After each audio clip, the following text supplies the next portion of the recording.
The domestic abuse situation in America. Around the world, sitting in millions of our homesteads, our cozy chairs, our mansions, houses, shacks, apartments, wilderness, our gut. It ravages the terrain of she and he and binds us through our bruises, the ones you can see and don't. The power of violence is beating in our bones. It's the cause for these hormones forcing our bodies to move alone. You see, we're gathered here today to survey and display the reason that we move the way we do, to define and incline ourselves to the stories that are so seldom heard, to use the voices that we own and take them into our new home. We shall be heard. You see, words are not sufficient to explain what this domestic abuse is all about. We want you to understand the fear of the father of your children with a killing hand. A commanding boy, and the woman who devastates herself with the exit plan. Do you know what it's like to wonder when the next blow will come? When your children start screaming because daddy got too close. The humiliation of a black eye in public. And what do you think it's like to live inside your mind for 22 years? All because every word you say ain't ever gonna be good enough or bad enough. Or sweet enough. And ain't nothing you ever gonna match what he can do. Because you is wrong. As wrong as the broken nose he got from the beating. As wrong as the dead fetus he killed with the heel of his boot. As wrong as the word she spoke calling you her sorry-ass nigger that didn't deserve shit. Because you were the veteran of a crooked war, a crooked marriage. And a crooked whore.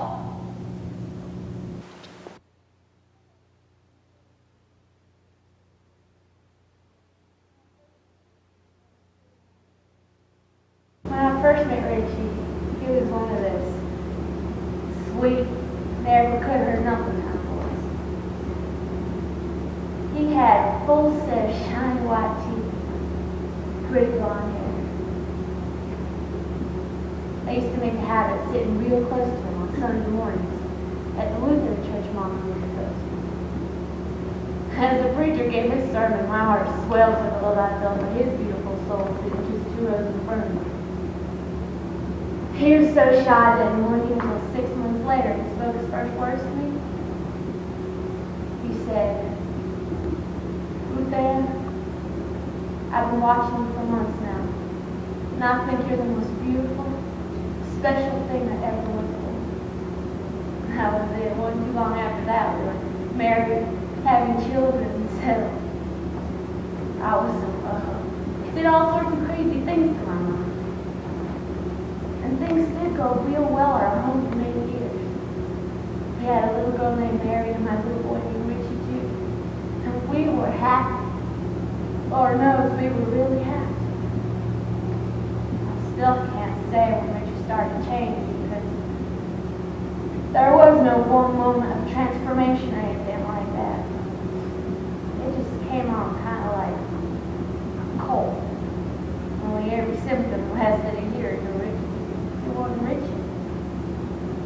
He never hit me or raped me, but once in a while he'd coax me to make love to him by telling me I was his wife, and that's just what wives did.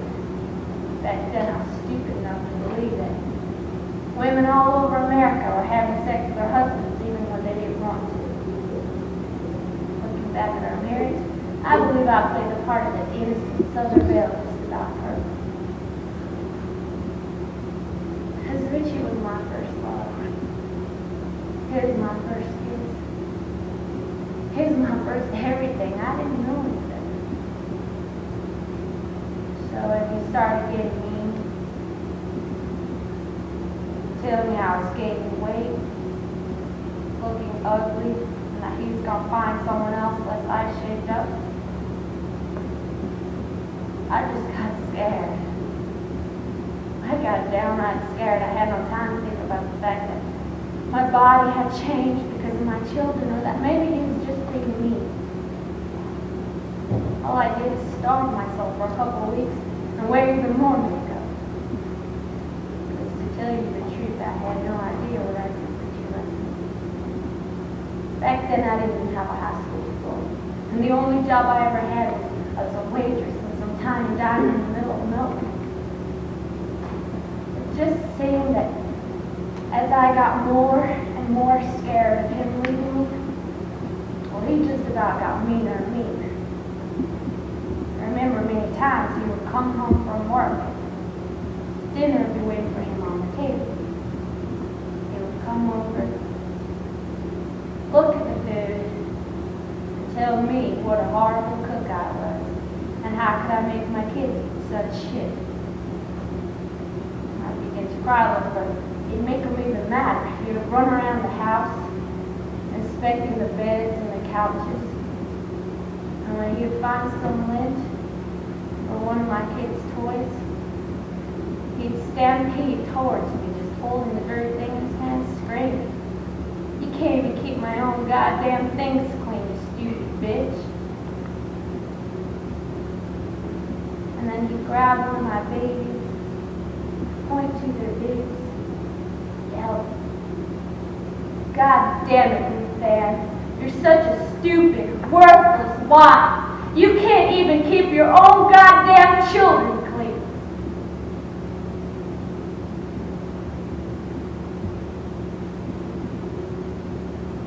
And that would be it. He'd go into the bedroom, shut the door, and turn the TV on when he fell asleep. And then I'd tuck him in bed. It feels weird when you think I kiss him on the forehead, put him to bed as if he might be like a child. But I tell you, I was in love with you. No matter how mean. I guess I was in shock. He never really swore or screamed at something. Sometimes I couldn't even believe I was hearing him right. It was as if his voice was muffled out by my disbelief. And the next day it would be smiles and kisses and off he'd go to work again, come home and the same thing. It's strange because we never really talked about what was going on. Once in a while I tried to tell my mother or a friend, but they just say, "Well, at least he didn't hit you." And that was that.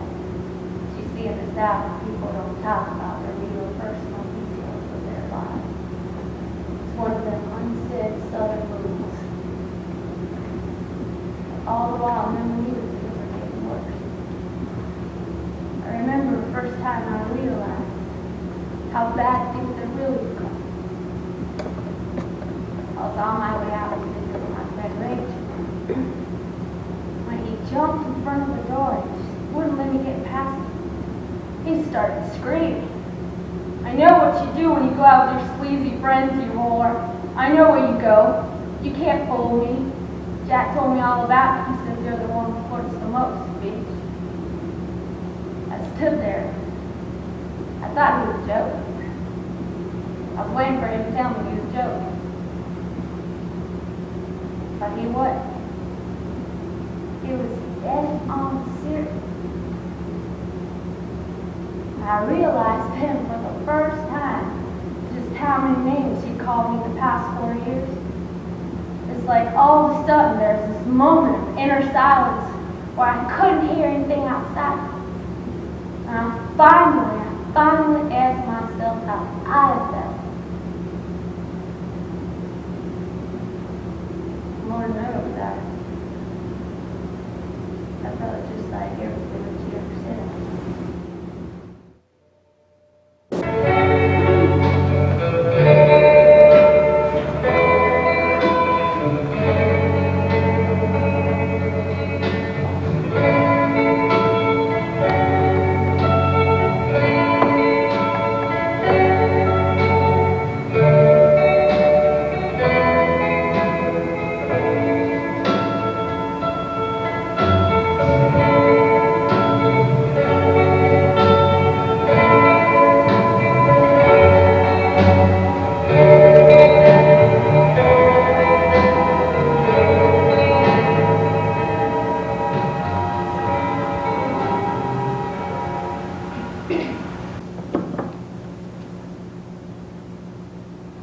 so sick and tired of this bullshit. I ran away from Washington so my kids would be safe. And that motherfucker chased my ass all the way to Hickville, Montana, in a pea green Chevy, to claim my ass. Like I was the meadow that he was gonna graze on. I am sick and tired of this. He calls me up to tell me that I'm not gonna last, not any more than 2 days away from his sorry ass side. And I listen to his words. And no matter what kind of a mood I'm in, I almost believe it. Fuck. Lord. Jesus Christ. I'm so motherfucking dumb. What kind of an idiot am I to fall for his bullshit? God, I am such a fucking idiot. All that motherfucker ever does is blow smoke up my ass. Last time I left him, he called me at work, at home, at my girlfriend's, at the motherfucking supermarket, begging me, Susie, I can't live without you. I swear I'll change. He was even sobbing. He says to me, Susie, I'm gonna blow my head off. And it's all because you left me. And now you tell me, what the hell am I supposed to do with that?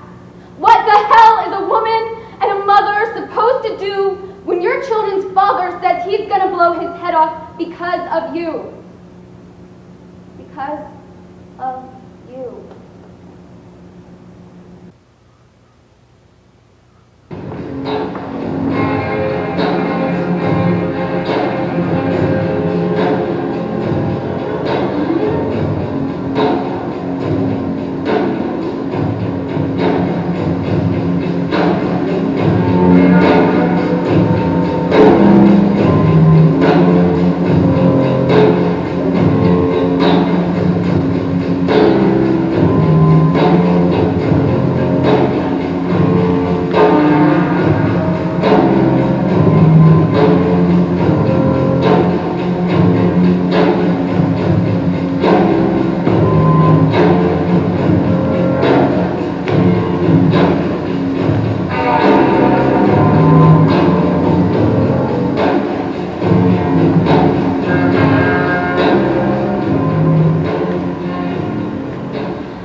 Many of my days are spent in colorless time, caught or frozen in childhood fear, my innocence long lost in years of age, thoughts replaced with vicious memories.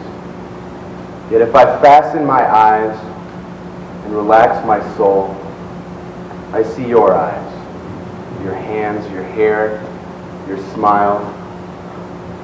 I then forgive myself and him. Focus only on love, my true love, which is you. That gay little poem you all just heard was written for a girl that dumped me the day I wrote it for her. To be honest, I should be used to her fucking me over, but I'm not. For the last 2 years, almost every day, she's told me how stupid or crazy or just plain wrong I am. You know, the first month I met her, I told her how I was sexually abused as a child. Man, I never told anyone about that, not even my fucking mother. But for some harebrained reason, I told her. And since that day, I have been the target of all of her problems. Just because I got fucked when I was 7 does not mean I can't have a good life. You know, Jack, that guy really fucked you up. How are you going to be able to understand me? What kind of a father could you be? How could I trust you with my child? Man, I will tell you something. You hear that kind of shit enough, you don't grow immune or used to it. You really start to believe it! I am not crazy, and I deserve a family! I don't want to think every time I pick up my kid, I'm doing something wrong. You know what, though? I am fucked up. And you know why? Because I loved this girl. And I still do. Man, I have prayed to God every night for 2 years. Every night. Please, God, help me believe that I'm okay. Please, God, have tomorrow be full of love and passion. Please, God, please. Well, you know what? Fuck him. Fuck God! Fuck me! Fuck her! And fuck you!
I don't want to tell you this because it's something that happened in the past and it has nothing to do with how your father feels for you.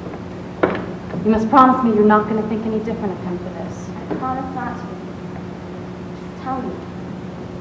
Please, Mom. I need to know. Okay, but you must realize that what he did to me. He was always good to you and your brother. I know. I know he was. Well, the night I phoned you at school, that was when it happened. I was in the cottage, and your father was staying in the big house because I was going through my things, deciding what to keep and what to throw away. Well, anyway, he came over in the middle of the night. It was pretty late, probably around 1 or so in the morning. He was very drunk and very angry. He came into the house with an axe in his hand, and he started screaming at me, calling me names, threatening me about money and children in the house. And of course I tried to get him to leave, but he wouldn't. When I tried to force him out, he pushed me to the ground. It was just that he was so drunk, worse than I had ever seen before. He kept saying he was going to kill me, and then he would just scream and scream and scream. I don't even know what he was saying. I guess it didn't matter. He was just so drunk. He told me he was going to kill me, and at first I didn't believe him, because you know how he gets when he's drinking. But then he pulled me by my hair and dragged me down the stairs into the garage. Of course I tried to scream, but it was the fear that was the worst. I would open my mouth and nothing but air would come out. I guess it wouldn't have mattered anyway, because it was a weekday and all the neighbors were in the city. Well, anyway, he dragged me all the way over to the big house until we were up on the porch, and then he just began trying to hit my head with the axe. Of course, he was too drunk to aim correctly, so I finally got away from him. I ran inside the house and I locked all the doors, and when I got to the second floor, I called the police. But just as I was hanging up the phone, I heard him with the axe trying to chop the door down. I knew the police weren't going to arrive for a little while, so I decided I would try to make it to that tree that's right outside our bedroom window. You know the one I'm talking about. I thought I could possibly make it if I jumped. And at that point I really decided I would rather be paralyzed than die. Just as he was entering the room, and was climbing out the window, I heard the sirens, and he ran away. So I climbed back in the window and I spoke to the police officers for a little while. They asked me if he was my husband. I told them yes, but that we were separated. And they asked me why I was staying at the house with them, and I told them the truth, that I was staying in the little house in the back collecting my things. So they looked at the door, took a few notes, and told me there wasn't much else they could do because of the fact that we were married. I can't believe they didn't do anything. What did you do then? I walked 10 miles to the bus station, and I went to the city, and the next day I went to court, and I stood in line for hours and days until the judge granted me a restraining order, despite all his lawyer's efforts. My God. It all makes so much sense now. That's why you could never come to the lobby. I always thought you freaked out whenever he came near you just because that's what happened when people got separated. It completely makes sense now. You always said that you could throw him into jail if he didn't pay child support. I can't believe you never did. I'm sorry. I don't think I should have told you all of this. No, I'm the one who begged you to tell me. And I'm fine. I really am. I don't know. I just wanted you children to have your father because he loves you and Brian so much. And he would never do anything to hurt you, ever. You can't think any differently of your father, Christina. He wouldn't have done any of this if he had not been drinking. It was just that he was so drunk and so angry. I must tell you, though, I now know what pure terror is. Please, darling, don't let this affect your view of him. He would never, ever, ever hurt you. And whatever you do, you cannot mention this to him or anyone else. No, I swear I won't. Have you told anyone else? No, I haven't. To tell you the truth, I felt rather embarrassed and pretty stupid for having been with someone like that. You can't mention this to anyone, because if he ever found out I told you, he would lose his mind. Only because you and he are so close, and he would probably think I was trying to turn you against him or something. You know how paranoid he is. No, I don't.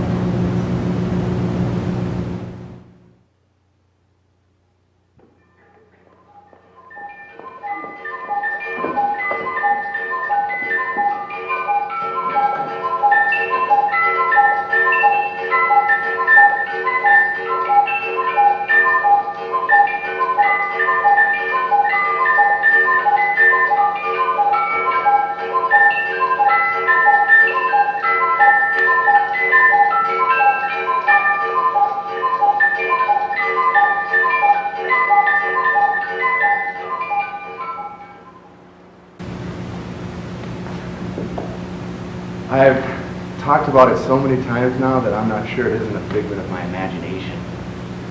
Something I made up just to have something to talk about.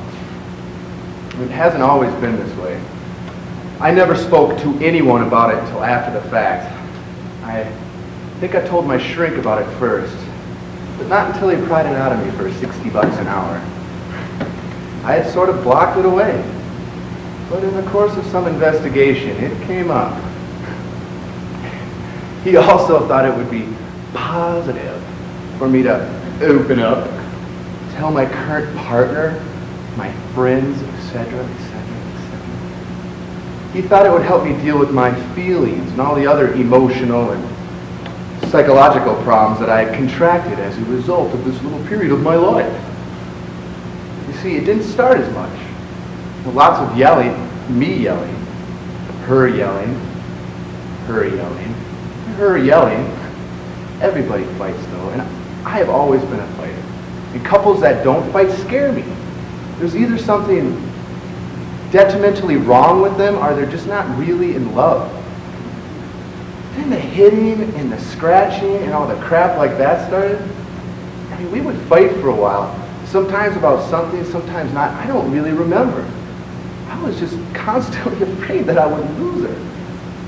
She would say these crude things about me and then hit me when I tried to defend myself. Of course, she'd apologize, start kissing my neck, rubbing me, and all that stuff. I mean, what a whore I was. All it took was one hard-on, and I forgot about the welt growing on my back from the umbrella she hit me with. About the hitting, I did nothing. Hitting her back just wasn't an option. Everything in my godforsaken life has taught me that hitting women is wrong. That may not be true for some people, but it was for me. So I just curled up in a ball and took it. It wasn't that bad. I'm a lot bigger than she was. Some cuts, some scratches, some bruises. I was tough like I was supposed to be. I spent most of my time trying not to hit her back because I was scared of going to jail. So, how did it end? In a great moment of strength and self-realization where I stand up for myself. I tell her I'm leaving, and I even report her to the authorities. Nope! She just left me. One late afternoon in March, she just walked on out the door. I hear she lives outside of Tucson and has a kid. But you know what sucks most of all? I was crushed. After a while, my friends and my shrink, they all convinced me to share my story, to help educate others that domestic violence wasn't just a one-way street. Man, I talked and talked and talked, and I had to start having to use notes so I wouldn't embellish my story, especially at the end. People want to make me feel special because I have the courage to share my story. Shit. Standing in front of a group of strangers and making them feel sorry for you doesn't take any courage. Hi, my name's Alex, and I was beaten up by a small little blonde woman who was my girlfriend. Coming home to some psychopath that's threatened to kill you, that takes courage. I don't have any courage. I'm a pussy.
What the fuck is going on?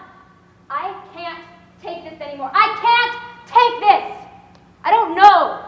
I don't know what happened. He just came over last night, and he got into bed with me, and of course, I was too fucking blacked out to notice.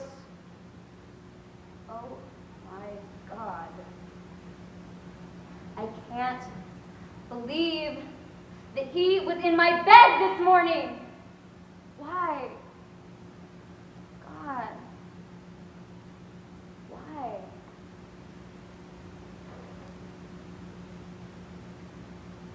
all I remember is him waking me up, shaking me, saying, fuck me. And I said no. I said no! I said no! And suck my dick. No. No. No! No! No, you motherfucker! No! I won't! He pulled me out of bed to tell me that the reason I treat him so bad is because of all the other men who fuck with me. He said if I have to pay the price, then I might as well get the goods. He shoved his hand into me. He just jammed it. He just jammed it right on in. And I tried to beat him up. We ended up slamming around my room and my yard, and finally, I got on my bike and I rode away in my underwear. And he just screamed after me. I didn't rape you, you crazy bitch. You're the slut.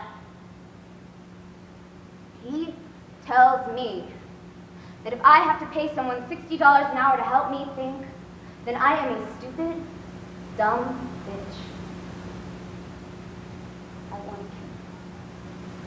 I want to kill him! And the only reason that I didn't is because I was late to go on stage. I had to be on stage in 10 minutes.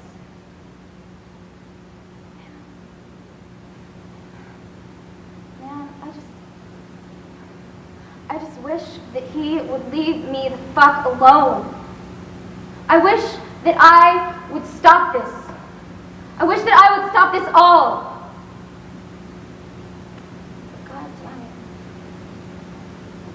God damn it. You should hear this shit.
So a little while back, I got a hold of this Bill Monroe record. I never really had heard that kind of music before. Bluegrass music? Well, I went and fell in love with it. I started dreaming about picking mandolins and banjos. I'd listen to that record 5, 6 times a day. Sometimes when I was alone, I fantasized about making my living on stage.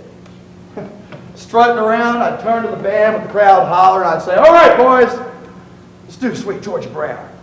And we'd just rip it up. Well, anyway, at this point, I didn't have the mandolin, just the record. I was head over heels for it. I started coming home on my lunch breaks, something I never used to do, just to get a dose of that music. So this one day, I come home and I go straight to the record player, and it's not there. I got a little nervous because I was digging it that morning, and I know I left it on the turntable. Where's my fucking bluegrass album, I'm thinking? I'm down on my knees, thumbing through all the records. It's not there, not there, not there, not there, not there.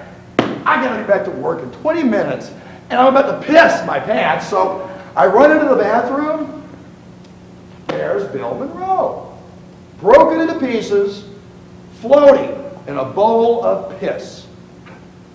Man, he even shoved the album cover in there. He was cold-blooded. cold-hearted. Bill Monroe? And it was devastating.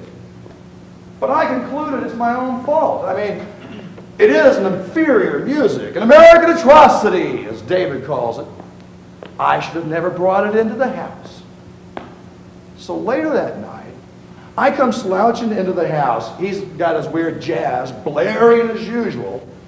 Well, I come into the door down the hall and into the kitchen where David's chopping vegetables.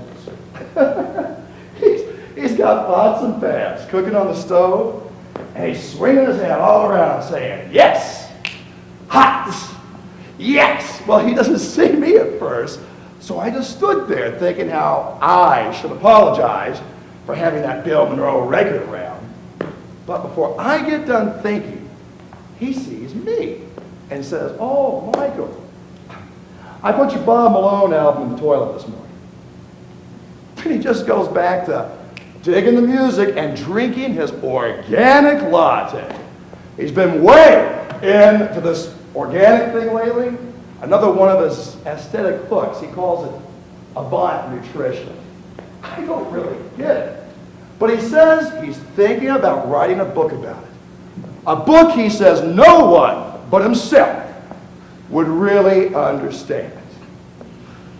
Past few weeks, he's always talking about life will forces and food.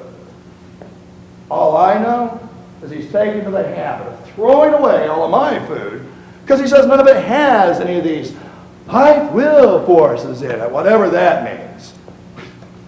So I'm getting kind of nervous because he's not really saying anything. He's just cooking dinner and digging the music and pretending I'm not there.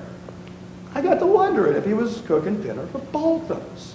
So I ask him, and he freaks out and throws the spatula at my head and tells me to sit down, which I do, because even though it missed me, it still scared me. He starts doing his mad scientist routine. "Yes, Michael, yes," he says. Then he widens his stance, lifts his elbows into the air, and cocks his head back. He's got a big knife in one fist and a broccoli in the other. He lets out the sickest, most perverted laugh I've ever heard.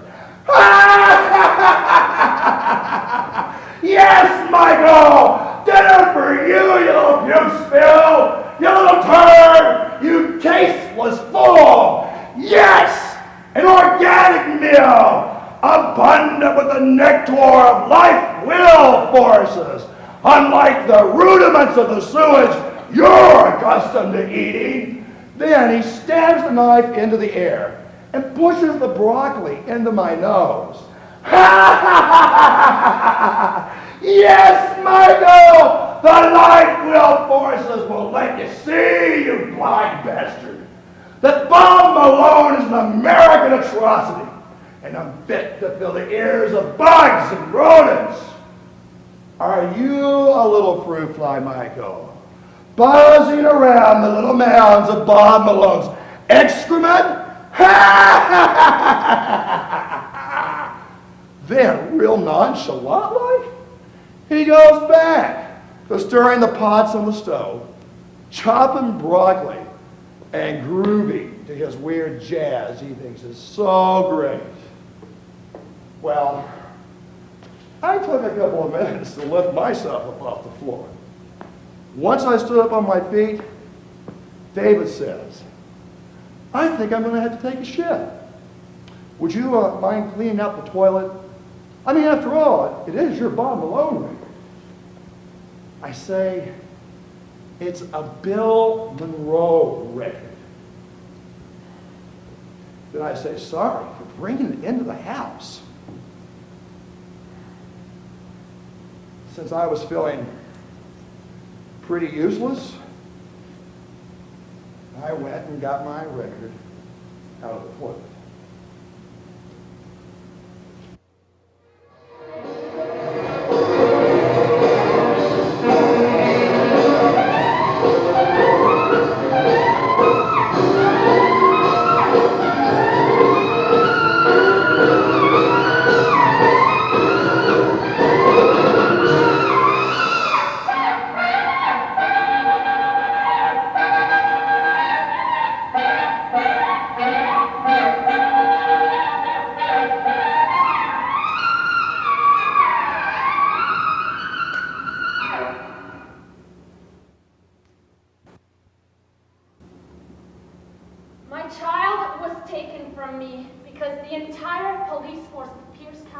my husband's side.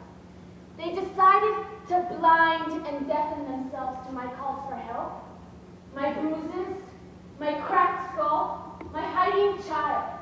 Instead, they set a search party out for my little girl, dogs and everything. Locked me up in jail, accused me of murder, while they tore up my house until they found Marcy, hiding underneath the house in a 3-foot trench she had dug. They asked her what she was digging for, and supposedly she told them China. China. I can just imagine their reactions to that one. And there he was, leading the pack, all the while pretending he was Jesus Christ out to save the poor little wounded girl whose mommy went psycho. I stand here now and I try to figure out if this is all some story I made up about my life or if this is real. Because I cannot fathom how an entire police force watched the little girl try and bury her own body in a handmade trench when her father was allegedly trying to save her. Sometimes I close my eyes and I enter the body of one of the officers who was there when they found Marcy. I swear, I try to see what he saw. But all I can ever come up with is a 6-year-old body badly beaten, just grabbing for earth. And then right there, I know I'm not the crazy bitch he accuses me of. I'm not the psycho mother, I'm not! They stole my child from me and kicked me out into the streets of some filthy town with $202, one pair of shoes, and my makeup. My makeup. My makeup? As if I could get by anywhere with some pretty pink lips and a coating of foundation to paint a layer of beauty over all the damage. Well, I completely refuse to smile to the authority any longer. I refuse to hide the face full of rage this here body restrains. I refuse to believe that I'm the worthless woman who can never do anything good enough. That I'm the bomb. No! I want you all to know one last thing about me. I have a pain in my gut that does not allow one single pleasant thing into my heart. No. It doesn't open up any holes or tear any of my skin so that I can leak. I have a pain in my gut, I tell you, and I don't know what to do with it.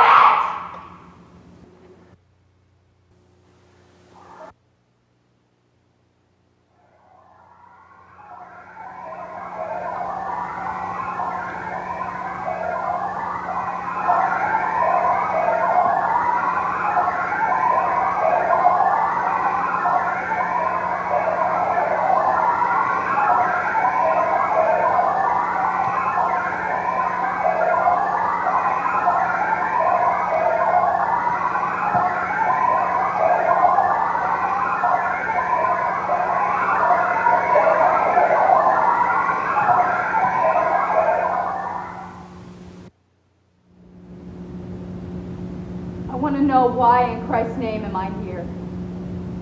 Why am I here standing in front of all of you with all of this?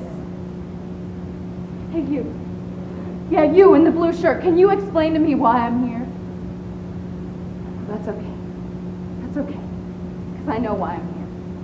And it isn't because I wished for it, or wanted it, or asked for it, or even subconsciously prayed for it, and it sure as hell is not because I deserved it.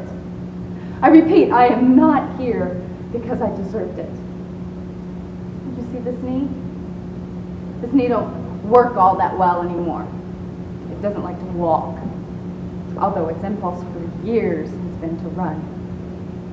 But you see, when I couldn't get away any longer, he got it. He got it so good I couldn't lift my own damn weight off his filthy floor.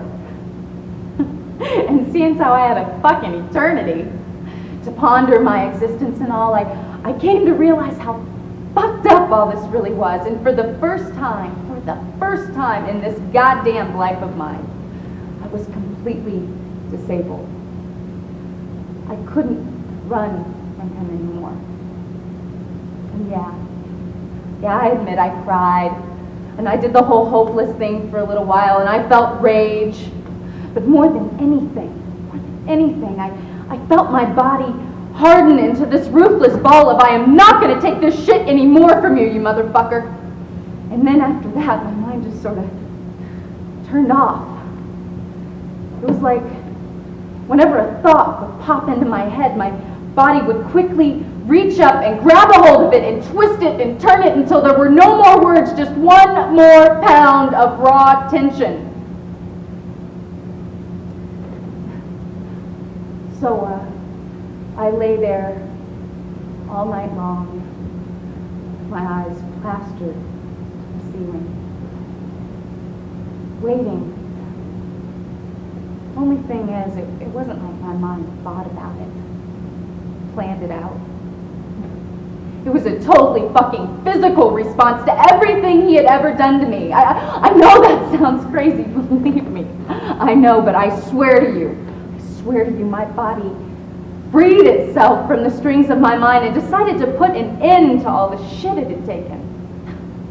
I think it was just so fucking worn out that if it hadn't made that choice and hardened into a ball, it just would have crumpled up and died. So I wait until dawn when I hear him get out of bed and walk over to where I'm laying. And the first thing he says to me is, "You stupid bitch, get the hell out of my house." I just looked at him, didn't say a damn word. And he starts screaming at me, "Well, come on, bitch, get the fuck off the floor, I'll get you up myself." I kept right on staring at him, right in the eye. And I think this started to freak his shit because he started pacing around me, looked like he didn't know what the fuck he was going to do to me this time.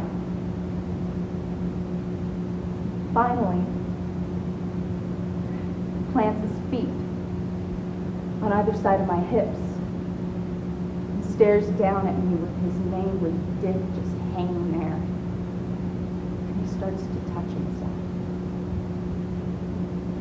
So he slid the knife out from under my ass that he had threatened me with the night before. Waited until I felt his familiar weight drop onto my hips, and just as he began pulling my underwear off my hand, stabbed him. And it just stabbed and stabbed and stabbed until my body was soaked in his blood, and then it was all quiet.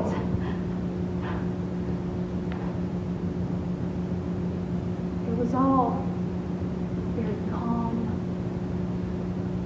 very, very quiet.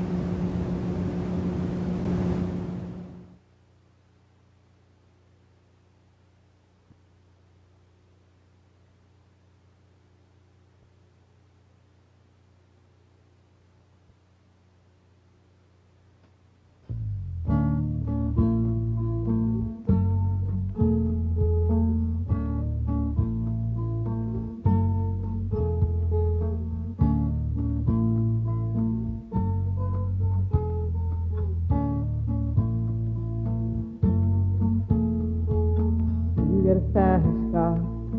I want a ticket to anywhere. Maybe we make a deal. Maybe together we can get somewhere. Any place is better. Starting from zero, got nothing to lose. Maybe we'll make something. Me, myself, I got nothing to prove.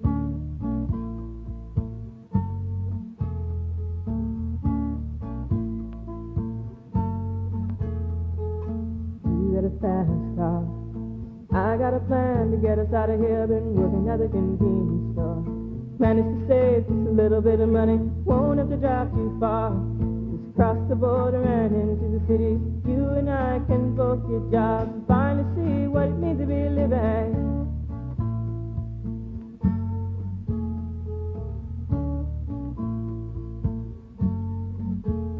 See, my old man's got a problem. Yeah, but the bottle, that's the way it is. He says body's too old for working. Body's too young to look like his. My mama went off and left him. Wanted more from life than he could give. I said somebody's got to take care of him. I quit school and that's what I did.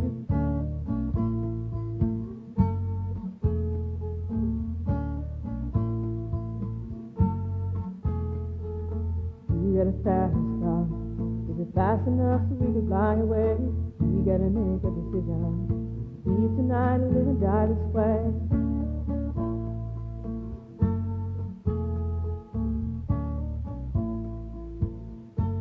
So remember when we were driving in your car.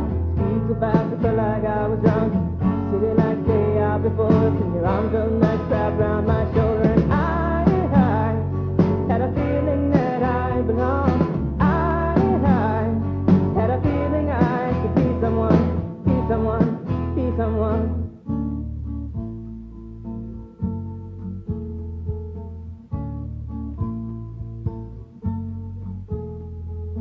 We got a fast car. We go cruise and entertain ourselves. Still ain't got a job. Now work in the market as a checkout girl. I know things will get better. You'll find work and I'll get promoted. We'll move out of the shelter, buy a bigger house and live in the suburbs.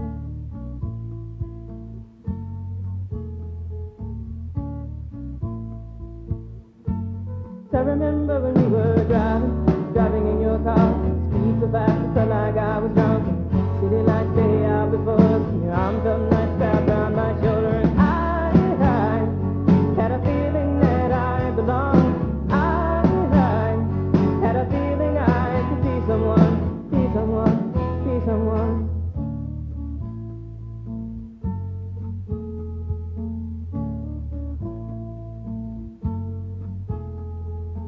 You got a fast car. I got a job that pays all our bills. Sell, drinking late at the bar. Some more your friends than you do your kids. I'd always hope for better. Thought maybe together you and me find it. I got no plans, I ain't going nowhere. Take a fast car and keep on driving.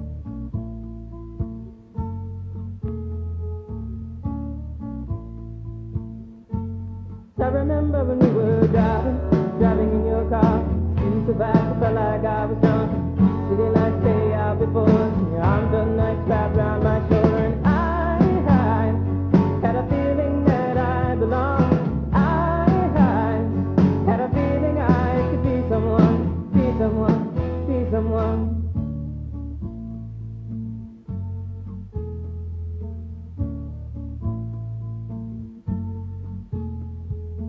You got a fast car, fast enough so you can fly away. You gotta make a decision. Leave tonight or live and die this way.